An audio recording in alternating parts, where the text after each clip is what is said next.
The Gaslighting of AI Somnium Files, the Nirvana Initiative by Kotaru Uchikoshi. Earlier in this series, we explored the idea of whether lying to a player can be considered game design. Not in the passive changing behavior and statistics of a game's systems to accurately deliver the idea of the game's intended experience, but a direct and unqualified verbal lie. Like saying that a permadeath system exists within a game whilst explaining the rules vis-a-vis Hellblade Senua's sacrifice.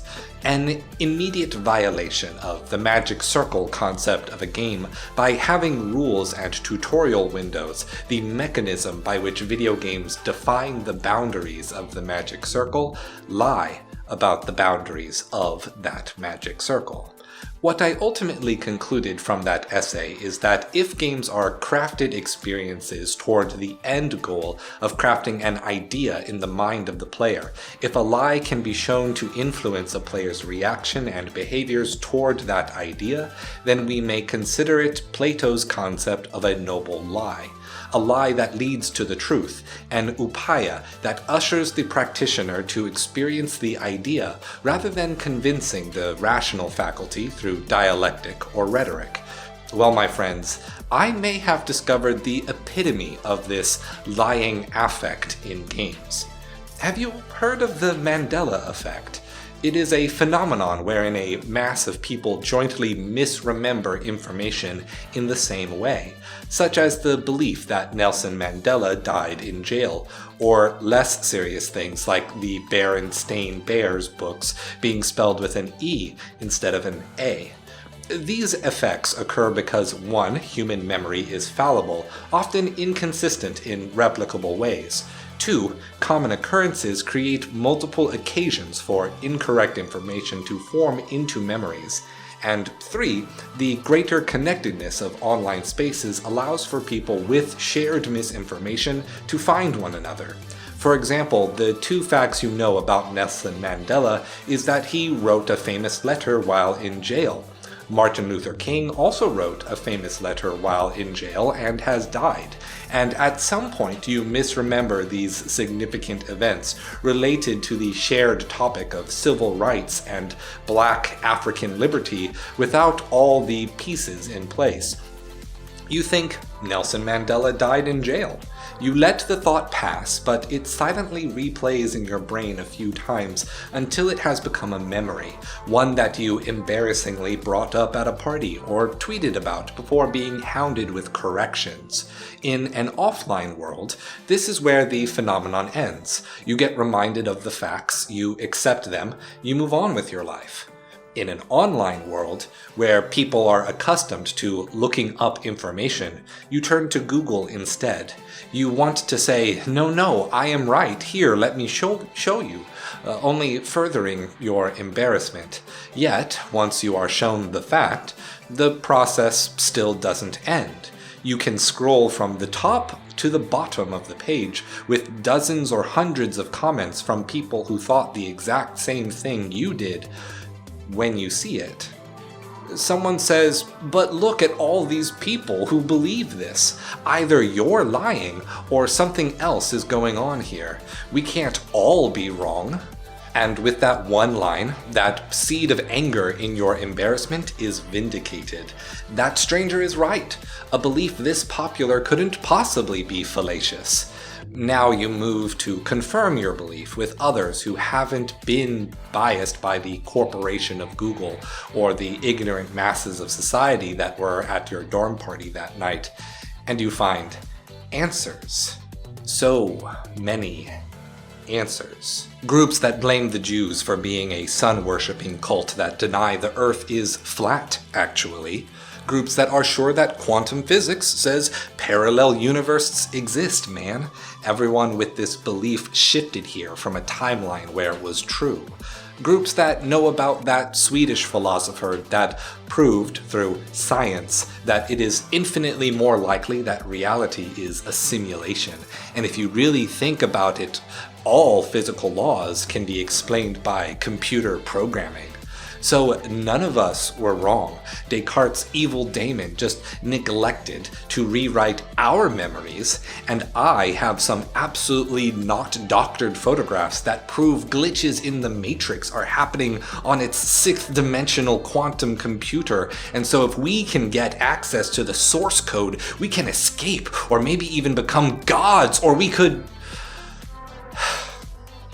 All of these thoughts come from, well, primarily from deep-seated cultural and social insecurities and the desire to maintain power dynamics for personal gain. But on a more individual, personal level, it happens because people don't want to be wrong about stuff.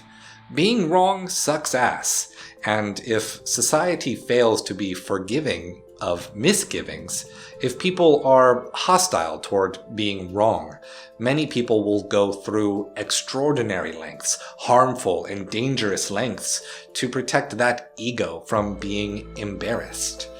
In epistemology, the philosophical study of knowledge, one of the soft problems of truth is that we can't have access to pure, unfiltered information. No raw data. Our conscious awareness of information, our percepts, are already a higher order belief that went through multiple levels in our meat brains. Our experience is constructed and slightly delayed from the present moment. We don't experience that delay because our brain compensates by constantly predicting the future. Even our pre-established beliefs, informed culturally, will actively impact how we assign focus to what we consider of value, and what impacts how we interpret all kinds of data. In other words, observation is value-laden.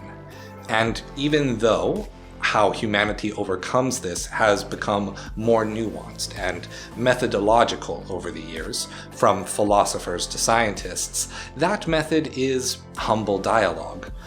Ones wherein all parties are open to the idea of being wrong, with the goal of understanding how the other side came to their beliefs. The loving dialogue between friends. But who cares about that bullshit? I bet you don't know the name of the island the Statue of Liberty is on. Go ahead. Go ahead and guess in the comments. Is it Ellis Island or Liberty Island? Write it right now. Don't wait to look it up. Keep yourself honest. AI Somnium Files, The Nirvana Initiative is an Uchikoshi-directed visual novel murder mystery across time, wherein a detective must solve the murder of a man who has been bisected, head to hip, but an unsolved murder case from 6 years ago details the location and death of his other half. It's your mission to hit on the attractive secretary so that you can retire early and elope to Atami together. Or maybe none of that, I may be misremembering. What matters most to me is a single scene in a local bar wherein the main character, Yuki, is talking with his friends Mama, Tama, Amame, and Gen. Gen and Amame are arguing about the name of the island that the Statue of Liberty stands on. Rather than look it up, they decide to ask you, the smart old detective, to give them the facts. So which is it? Ellis Island or Liberty Island? No matter which option you choose, right or wrong, the game will actively lie to you about your answer, in order to send you away from the conversation with false information about what that island's name is, in fact. Going so far as to pretend to look up the information on Google for you and showing you a fake screenshot of Google Maps just to make the lie more convincing, embarrassing you if you get the right answer, or saving face for you if you get the wrong answer. In other words, it sets up a Mandela effect to occur in you, the player, at a later date. The main verb of this graphic novel game is reading, specifically used to teach the player a lesson about how you read and form knowledge. The game is a murder mystery about investigating facts while sifting through misinformation and how it propagates through technology and the internet. through gameplay by eliciting a reaction from the player to either fact-check the game or else enter into the exact scenario of the game in real life when you quote the misinformation in a conversation with others.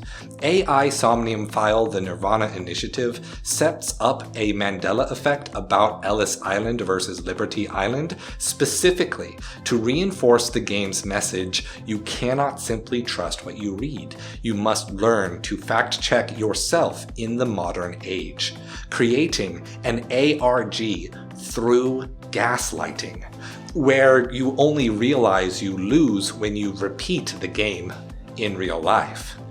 This is truly the epitome of lying as game design, but losing this particular ARG may in fact keep you safe from going down a dark path, because honestly, who really cares what the name of that island is? Most of us will never see that island. It's just a fun fact, and no one needs to take their own trivia so seriously.